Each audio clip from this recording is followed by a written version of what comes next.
आज हम स्टार्ट कर रहे हैं सब्जेक्ट FEEE। जो आपका HSBT एग्ज़ाम के अंदर टॉपिक आएगा FEEE सब्जेक्ट का, वो सभी टॉपिक हैं आपके यूनिट नंबर 6 से लेके यूनिट नंबर 13 तक, जो कि मैंने बोर्ड पे मेंशन किए हैं।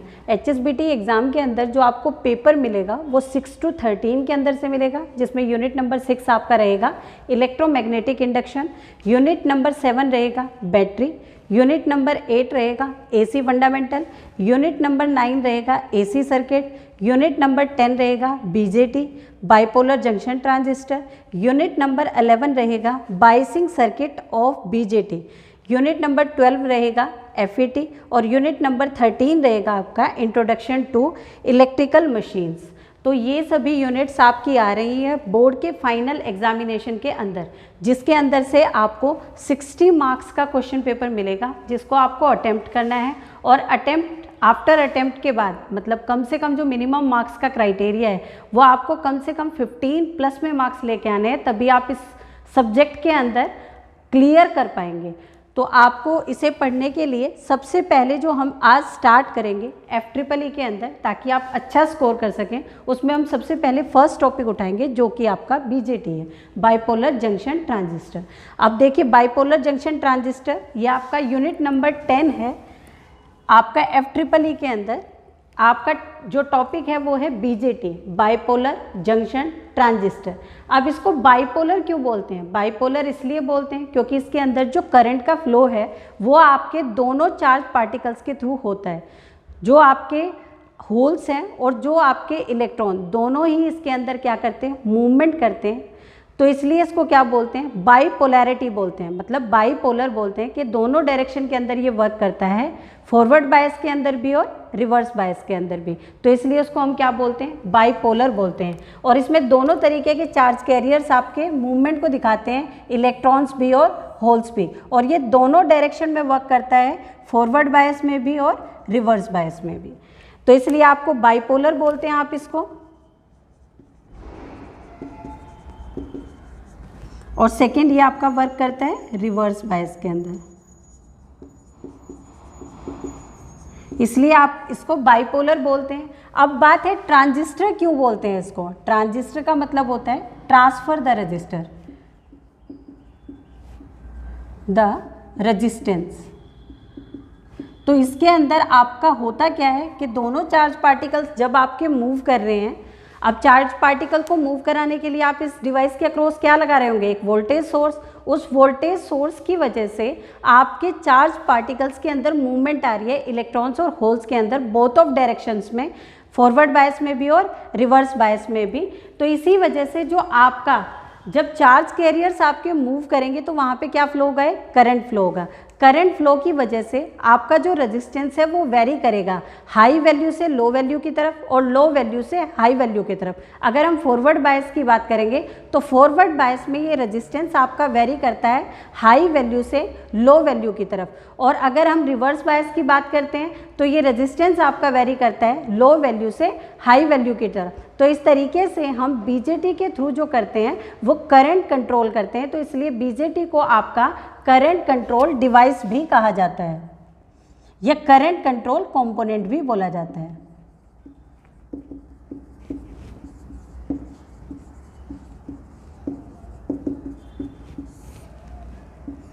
ये इंपॉर्टेंट पॉइंट है, इसको आपको याद रखना है। ये जितने भी आपके गवर्नमेंट एग्जाम होते हैं उनके अंदर पूछा जाता है कि BJT आपका किस टाइप का एलिमेंट है, तो वो आपका करंट कंट्रोल एलिमेंट्स है। आपका जो BJT है वो आपको पढ़ाया क्यों जाता है, बाइपोलर जंक्शन ट्रांजिस्टर आपको इलेक्ट्रॉनिक्स के अंदर या fundamental of electrical electronics engineering के अंदर इंट्रोड्यूस क्यों किया गया, क्योंकि हम देखते हैं कि जो आपका BJT है ये आपका, अगर डिजिटल इलेक्ट्रॉनिक्स की बात की जाए तो एज ए स्विच इस्तेमाल किया जाता है, इलेक्ट्रॉनिक स्विच।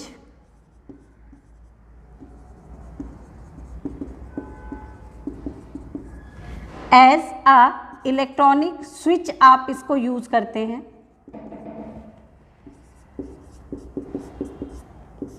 और अगर हम एनालॉग इलेक्ट्रॉनिक्स की बात करें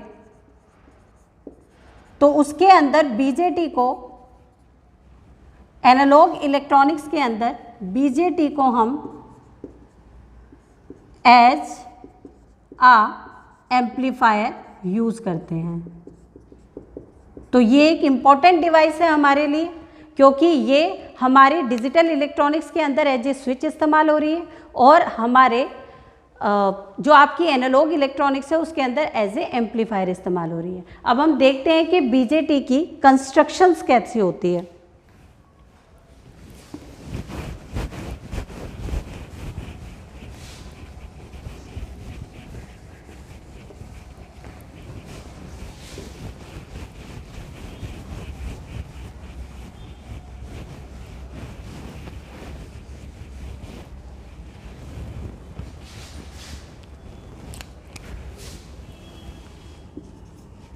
बीजेटी का जो मैन्युफैक्चरिंग है या कंस्ट्रक्शंस है, अगर आप उसको देखते हैं मैन्युफैक्चरिंग को, तो आप देखते हैं कि बीजेटी आपके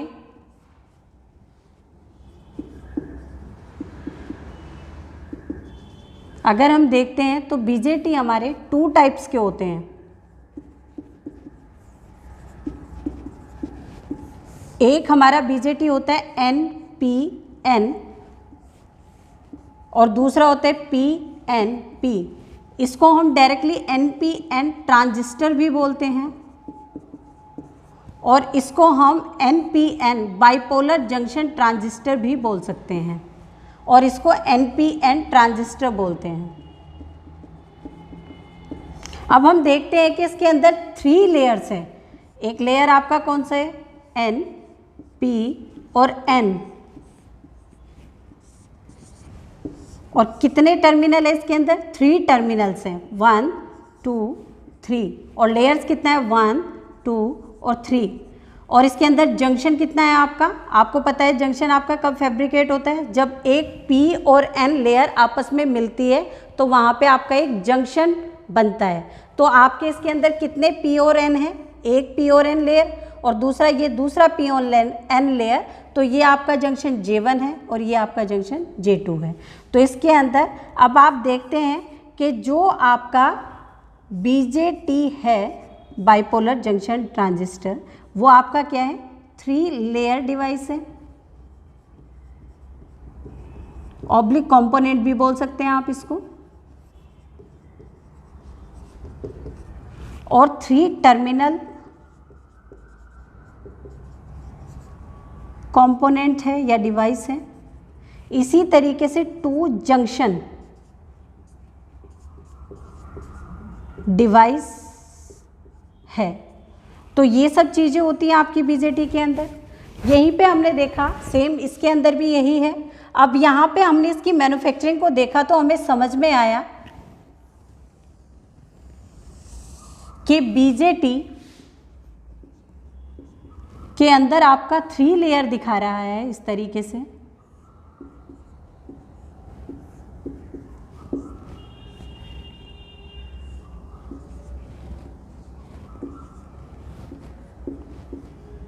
आपका ये बीजेटी बना कैसे है? तो हमने देखा कि इसके अंदर 2 डायोड्स लगे हुए हैं। बीजेटी आपका क्या है? कॉम्बिनेशन ऑफ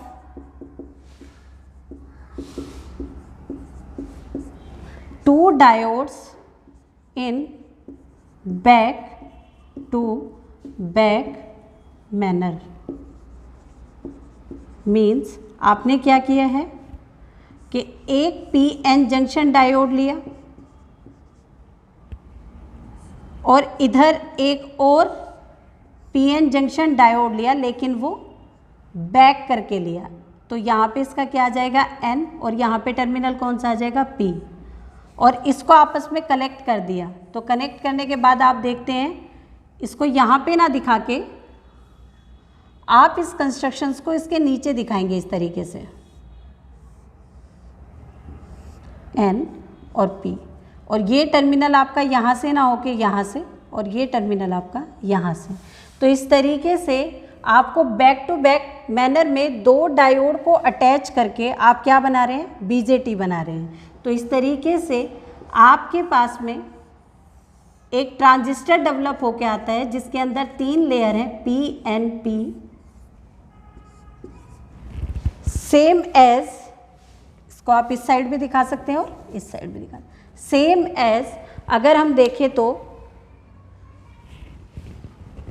एनपीएन का कंस्ट्रक्शन है, ये एनपीएन डायोड की मैन्युफैक्चरिंग है। अगर इसे सिंबल से दिखाएं तो इसको सिंबल से किस तरीके से दिखाएंगे, ये आपका पी लेयर है, तो आपने एक डायोड इस तरीके से लगाया और दूसरा डायोड आपने किस तरीके से लगाया, दूसरे डायोड का यहाँ पे क्या लगा हुआ है एन, तो ये टर्मिनल है आपका और ये आपका क्या है बेस है। तो अगर आप सिंबल के हिसाब से दिखाना चाहें, ये आपका एमिटर टर्मिनल है, ये आपका कलेक्टर टर्मिनल है और ये आपका बेस टर्मिनल है। इसके अंदर ये आपका एमिटर टर्मिनल है, ये आपका कलेक्टर टर्मिनल है और ये आपका बेस टर्मिनल है। सेम एज आप यहाँ पे भी ये 3 टर्मिनल लिखेंगे, एमिटर, बेस और कलेक्टर टर्मिनल है। इट मीन्स आपका जो ट्रांजिस्टर होता है वो किसका कॉम्बिनेशन है, 2 डायोड का, जो आपस में किस तरीके से अटैच हुए हैं, बैक टू बैक मैनर के अंदर अटैच हुए हैं। तो इस तरीके से आप इसकी कंस्ट्रक्शंस को दिखा सकते हैं इन फिगर से।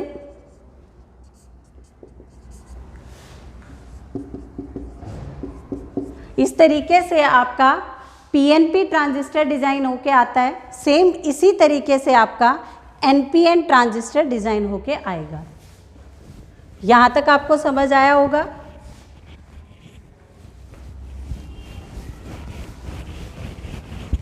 सेम एज एनपीएन ट्रांजिस्टर के अंदर आप फर्स्ट क्या लेके चलते हैं, एक बैक टू बैक डायोड में एन पी और दूसरा डायोड कौन सा होगा आपका, दूसरा डायोड होगा आपका पी एन। तो इस तरीके से आप इसके टर्मिनल डिज़ाइन करेंगे। ये 2 डायोड आपने लिए थे और इन दोनों डायोड को आपने अटैच किया, तो आपने इसके टर्मिनल्स को यहाँ से रिमूव कर दिया, इसको यहाँ पे कलेक्ट कर दिया, इसके टर्मिनल को यहाँ से रिमूव कर दिया और यहाँ पे लाई करा दिया और यहाँ पे लाई करा दिया। तो ये आपका एक ट्रांजिस्टर बन गया जिसको आपने दिखाया किस फॉर्मेशन में, इस फॉर्मेशन में एन पी एन, और ये इसके 3 टर्मिनल्स हो गए same as previous, emitter, base और ये कलेक्टर। और इसको भी अगर आप इक्विवेलेंट सर्किट से दिखाना चाहें कि इसका equivalent circuit according to symbol कैसा होगा, तो आप इसको भी दिखा सकते हैं। Equivalent circuit according to symbol कैसा होगा, सबसे पहले आपने एन और पी लगाया है, तो ये आपका एक एन और पी डायोड, सेम एज इस साइड पी, ये आपकी पी प्लेट होती है। आप डायोड का सिंबल जब बनाते हैं तो इस तरीके से बनाते हैं, डायोड की पी प्लेट, मीन्स ये किसको दिखा रहा है, पी को, और ये किसको दिखाता है, एन को, इस तरीके से। तो इसलिए इसका सिंबल यहाँ से रिमूव करके प्लेट को पी और ये एन है, मीन्स ये पॉजिटिव प्लेट है और ये नेगेटिव प्लेट्स है। तो इस तरीके से आप डायोड के सिंबल को दिखाते हो। तो सिंबल के वाइज आपने दिखाया, पहला एन और पी है, तो ये एन है आपका और ये पी है टर्मिनल, और ये पी है और ये इसका कौन सा टर्मिनल है, एन टर्मिनल है, और यहाँ पे आपका क्या बना हुआ है बीच में, बेस, और ये कौन सा टर्मिनल हो गया आपका, एमिटर, और ये कौन सा टर्मिनल हो गया आपका, कलेक्टर। तो इस तरीके से आप अपना पीएनपी और एनपीएन ट्रांजिस्टर्स डिज़ाइन करते हैं। अब जब हमने बीजेटी को देखा तो हमें समझ में ये बातें आ गई जो बहुत ही इम्पॉर्टेंट है किसी भी एग्ज़ाम के लिए, कि बीजेटी हमारा होता क्या है, एक बाइपोलर जंक्शन ट्रांजिस्टर होता है जिसके अंदर डबल पोलैरिटी के अंदर चलते हैं हम। और कितने जंक्शन होते हैं, 2 जंक्शन होते हैं, जिसमें जो चार्ज कैरियर होते हैं वो कैसे होते हैं, चार्ज कैरियर आपके बाइपोलर्स होते हैं, चार्ज कैरियर्स आपके बाइपोलर मीन्स बाई डायरेक्शनल होते हैं, दोनों डायरेक्शन में बाई डायरेक्शनल होते हैं। इसमें आप फॉरवर्ड बायस में भी होते हैं आपका कंडक्शन और रिवर्स बायस में भी। फर्स्ट ऑफ ऑल तो फॉरवर्ड बायस में भी कंडक्शन होता है और सेकंड रिवर्स बायस में भी, और दोनों आपके चार्ज कैरियर रहते हैं, इलेक्ट्रॉन्स भी और होल्स भी, बोथ ऑफ आपके क्या हैं, चार्ज कैरियर से। अब जंक्शन क्या है, जहाँ पे आपका एक पी और एन लेयर अटैच्ड होता है, तो वहाँ पे किसकी मैन्युफैक्चरिंग होती है, एक जंक्शन की। तो इस तरीके से ये आपका क्या बनता है, एक जंक्शन। तो इस तरीके से आपके कितने जंक्शन बन रहे हैं इसके अंदर, बीजेटी के अंदर आपके 2 जंक्शंस बनते हैं। और ट्रांजिस्टर क्या होता है, ट्रांसफर द रजिस्टर, तो ये करंट कंट्रोल डिवाइस हो गया। तो ये पॉइंट्स आपको याद रहें। और ये कितने लेयर डिवाइस है आपका, 3 लेयर डिवाइस है, 3 टर्मिनल डिवाइस है। अगेन मैं याद दिला दूं आपको, और 2 जंक्शन डिवाइस है। 3 टर्मिनल में टर्मिनल कौन कौन से हैं आपके, एमिटर, बेस और कलेक्टर, और 2 जंक्शन डिवाइस है।